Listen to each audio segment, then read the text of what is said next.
बिस्मिल्लाहिर्रहमानिर्रहीम। अस्सलाम वालेकुम। मैं नादिया अफजल। इस्लामी मालूमात से आज हम पढ़ेंगे बड़ों का अदब।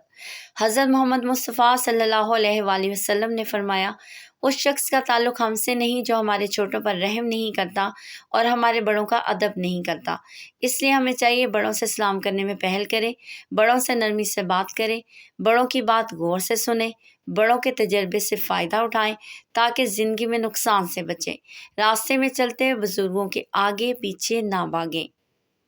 बड़ों की खिदमत करें और बड़ों की खिदमत को बोझ ना समझें, बल्कि सोचें कल को आपने भी बुज़ुर्ग होना है। इससे बड़ों का एहसास और ख्याल रखें। बड़ों के अदब के फ़वाइद ये हैं। बड़ों का अदब करने से अल्लाह ताला की रज़ा हासिल होती है, घर में बरकत आती है, घर में सुकून होता है और माशरा अमन, सुकून, मोहब्बत, इत्तेहाद का गहवारा बनता है। बड़ों का अदब करने से नौजवानों में अच्छे अखलाक पैदा होते हैं। बहुत शुक्रिया। अल्लाह हाफ़िज़।